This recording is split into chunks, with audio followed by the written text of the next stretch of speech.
Fatmagul.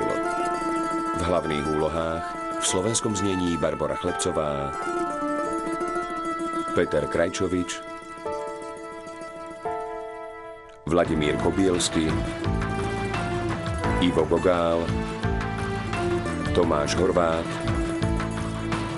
Michal Halon, Helena Geregová, Vanda Ružičková, Jana Valocká, Ján Tréger, Linda Zemánková a ďalší.